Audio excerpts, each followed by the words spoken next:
Terima kasih sudah mau nonton video ini, tapi jangan lupa teman-teman klik tombol subscribe karena subscribe itu gratis. Dengan subscribe kamu dukung channel ini terus untuk upload video setiap hari. Terima kasih. Assalamualaikum warahmatullahi wabarakatuh. Selamat datang di Kisah Sirah Nabawi Channel. Di video kali ini kita akan bercerita tentang kisah karomah Syekh Abdul Muhyi Pamijahan.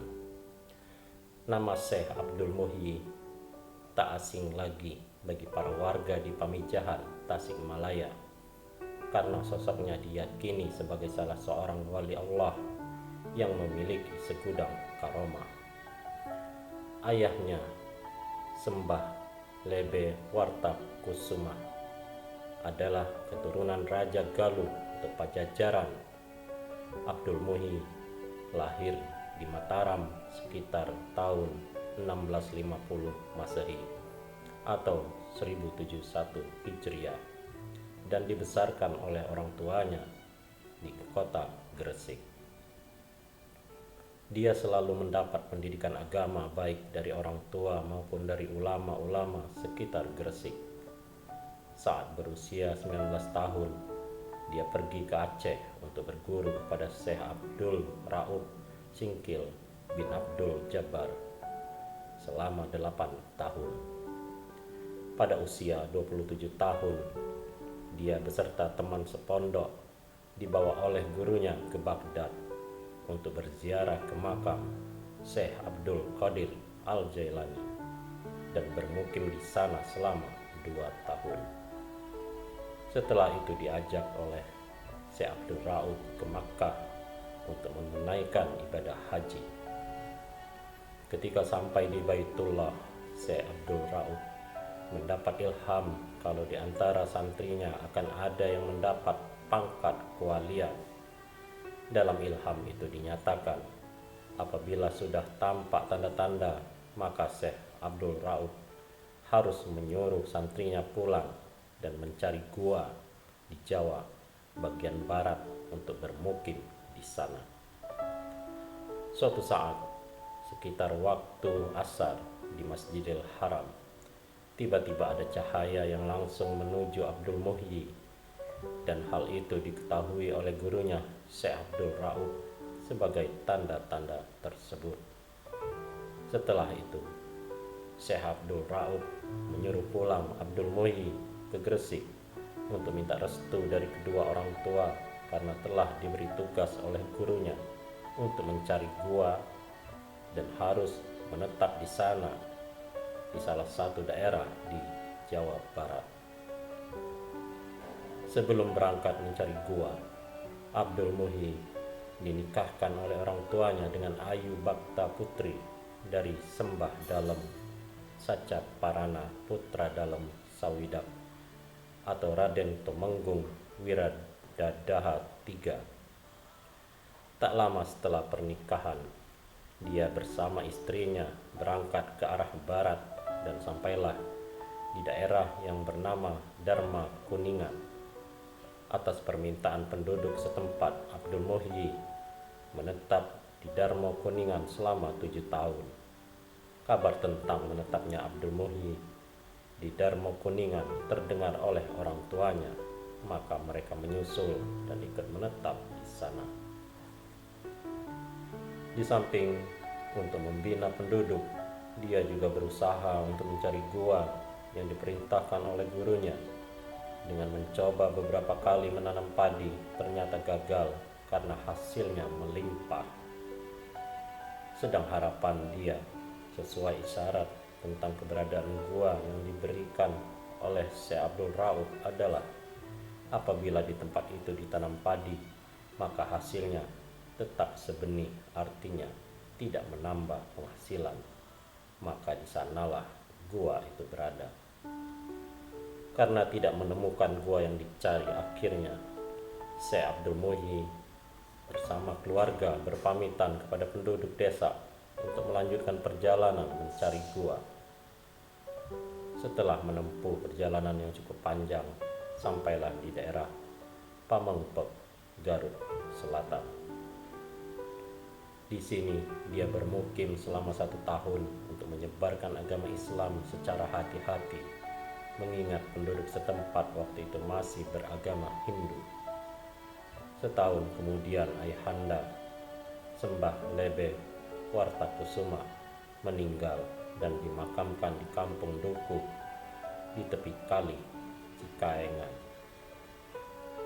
Beberapa hari seusai pemakaman ayahandanya, dia melanjutkan perjalanan mencari gua dan sempat bermukim di Batuwangi. Perjalanan dilanjutkan dari Batuwangi hingga sampai di Lebak Siu dan bermukim di sana selama 4 tahun dari tahun 1686 sampai 1690 Masehi. Walaupun di Lebak Siu tidak menemukan gua yang dicari, dia tidak putus asa dan melangkahkan kakinya ke sebelah timur dari Lebak Siu, yaitu di atas gunung Kampung Cilumbu. Akhirnya, dia turun ke lembah sambil bertafakur, melihat indahnya pemandangan sambil mencoba menanam padi. Bila senja tiba, dia kembali ke Lebak Siu menjumpai keluarganya. Karena jarak tempat ini tidak begitu jauh, sekitar 6 km. Suasana di pegunungan tersebut sering membawa perasaan tenang, maka gunung tersebut diberi nama Gunung Mujarot, yang berarti gunung untuk menenangkan hati. Pada suatu hari, Abdul Muhyi melihat padi yang ditanam telah menguning dan waktunya untuk dipetik. Saat dipetik, terpancarlah sinar cahaya kewalian dan terlihatlah kekuasaan Allah. Padi yang telah dipanen tadi ternyata hasilnya tidak lebih dan tidak kurang, hanya mendapat sebanyak benih yang ditanam. Ini berarti sebagai tanda bahwa perjuangan mencari gua sudah dekat. Untuk meyakinkan adanya gua di dalamnya, maka di tempat itu ditanam padi lagi, sambil berdoa kepada Allah, semoga gua yang dicari segera ditemukan. Maka dengan kekuasaan Allah, padi yang ditanam tadi segera tumbuh, dan waktu itu juga berbuah dan menguning. Lalu dipetik dan hasilnya ternyata sama, sebagaimana hasil panen yang pertama. Di sanalah dia yakin bahwa di dalam gunung itu adanya gua. Sewaktu Abdul Muhyi berjalan ke arah timur, terdengarlah suara air terjun dan kicauan burung yang keluar dari dalam lubang. Dilihatnya lubang besar itu, di mana keadaannya sama dengan gua yang digambarkan oleh gurunya. Seketika kedua tangannya diangkat, memuji kebesaran Allah. Telah ditemukan gua bersejarah, di mana di tempat ini dahulu Syekh Abdul Qadir Al-Jailani menerima ijazah ilmu agama dari gurunya yang bernama Imam Sanusi. Gua yang sekarang dikenal dengan nama Gua Pamijahan diyakini adalah warisan dari Syekh Abdul Qadir Al-Jailani yang hidup kurang lebih 200 tahun sebelum Abdul Muhyi. Gua ini terletak di antara kaki gunung Mujarot. Sejak gua ditemukan, Abdul Muhyi bersama keluarga beserta santri-santrinya bermukim di sana. Di samping mendidik santrinya dengan ilmu agama, dia juga menempuh jalan tarekat. Di dalam gua Pamijahan ada kopiah haji, yaitu lekukan-lekukan bulat atau atap gua yang menyerupai peci.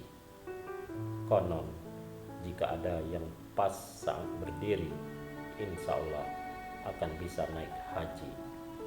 Ada juga lubang-lubang seperti mulut gua yang dipisahkan menjadi jalan tembus menuju Banten, Cirebon sampai Makkah. Wallahu a'lam bishawab. Sekian lama mendidik santrinya di dalam gua, kemudian Syekh Abdul Muhyi mulailah menyebarkan agama Islam di perkampungan penduduk. Di dalam perjalanan, sampailah di salah satu perkampungan yang terletak di kaki gunung bernama Kampung Bojong. Selama bermukim di Bojong, dianugerahi beberapa putra dari istrinya Ayu Bakta. Di antara putra dia adalah Dalem Bojong, Dalem Abdullah, Media Kusuma, Pakih Ibrahim. Beberapa lama setelah menetap di Bojong, atas petunjuk dari Allah, Syekh Abdul Muhyi beserta santri-santrinya pindah ke daerah Safarwadi. Di sini dia membangun masjid dan rumah sebagai tempat tinggal sampai akhir hayatnya. Dalam menyebarkan agama Islam, Syekh Abdul Muhyi menggunakan metode tarekat nabawiyah, yaitu dengan akhlak yang luhur disertai tauladan yang baik. Salah satu contoh metode dalam mengislamkan seseorang adalah sewaktu dia melihat seseorang yang sedang memancing ikan. Namun, orang itu kelihatan sedih karena tidak mendapat seekor ikan pun. Lalu dihampirinya dan disapa, "Bolehkah saya meminjam kailnya?" Orang itu memperbolehkannya. Syekh Abdul Muhyi mulai memancing sambil berdoa, "Bismillahirrahmanirrahim. Asyhadu an la ilaha illallah wa asyhadu anna Muhammadar Rasulullah." Setiap kail dilemparkan ke dalam air, ikan selalu menangkapnya. Tidak lama kemudian, ikan yang didapat sangat banyak sekali sampai membuat orang tersebut keheranan dan bertanya, "Apa doa yang dibaca untuk memancing?" Dia menjawab, "Basmalah dan syahadat." Akhirnya orang tersebut tertarik dengan doa itu dan masuk Islam. Dalam kitab Istighal Tarekat Qadiriyah Naqsabandiyah diceritakan beberapa kisah karamah Syekh Abdul Muhyi. Di antaranya adalah sebagai berikut. Pertama, suatu hari ada orang yang dikejar-kejar sekawanan lebah lari meminta pertolongan Syekh Abdul Muhyi. Kemudian, suatu hari ada orang yang dikejar-kejar sekawanan lebah lari meminta pertolongan Syekh Abdul Muhyi. Kemudian Syekh Abdul Muhyi berseru kepada sekelompok lebah itu, "Kenapa kalian lebah bersikap begitu kepada manusia? Apakah kalian tak mengerti di dalam tubuh manusia lahir dan batin ada lataib, la ilaha illallah?" Lebah-lebah itu langsung mati. Lalu tubuh orang itu seperti keluar asap. Dia selamat tanpa bekas luka apapun. Kedua, saat seseorang membawa istrinya yang buta setelah melahirkan menemui Syekh Abdul Muhyi untuk minta kesembuhan. Oleh Syekh Abdul Muhyi, mereka diajak zikir, membaca kalimat tahlil la ilaha illallah sebanyak 165 kali di masjid. Tak berapa lama, wanita yang buta itu pun sembuh. Ketiga, di waktu yang lain, seseorang membawa anak yang terkena stroke, tubuhnya mati separuh, untuk menemui Syekh Abdul Muhyi. Kemudian diajak oleh Syekh Abdul Muhyi berzikir kalimat tahlil sebanyak 165 kali. Akhirnya, setelah itu, anak yang stroke tadi sembuh total. Keempat, ketika ada orang yang tidak bisa tidur selama 11 hari dan minta tolong kepada Syekh Abdul Muhyi, orang itu juga diajak berzikir sebanyak 165 kali, dan lagi-lagi orang tadi akhirnya bisa tidur. Kelima, Syekh Abdul Muhyi juga menolong orang lewat karomahnya untuk memperbanyak hasil panen dan ternak kerbau. Keenam, Syekh Abdul Muhyi juga dikenal kesaktiannya. Beliau mengalahkan 2 tukang sihir sakti dan kemudian 2 penyihir itu menjadi murid-muridnya. Di samping ahli dalam ilmu agama, Syekh Abdul Muhyi juga ahli dalam ilmu kedokteran, ilmu hisab, ilmu pertanian, dan juga ahli seni baca Al-Quran. Maka pada saat itu banyak para wali yang datang ke Pamijahan untuk berdialog masalah agama, seperti Waliullah dari Banten, Syekh Maulana Mansur, putra Sultan Abdul Fattah Ageng Tirtayasa, keturunan Sultan Hasanuddin bin Sunan Gunung Jati, juga Syekh Ja'far Shodiq yang makamnya di Cibiuk, Limbangan, Garut, makam Syekh Abdul Muhyi di Pamijahan, Tasikmalaya, saat ini banyak diziarahi oleh kaum muslimin karena dikeramatkan. Demikianlah kisah tentang Syekh Abdul Muhyi Pamijahan, seorang waliullah. Semoga ada manfaatnya. Wallahu alam bisawab. Wassalamualaikum warahmatullahi wabarakatuh.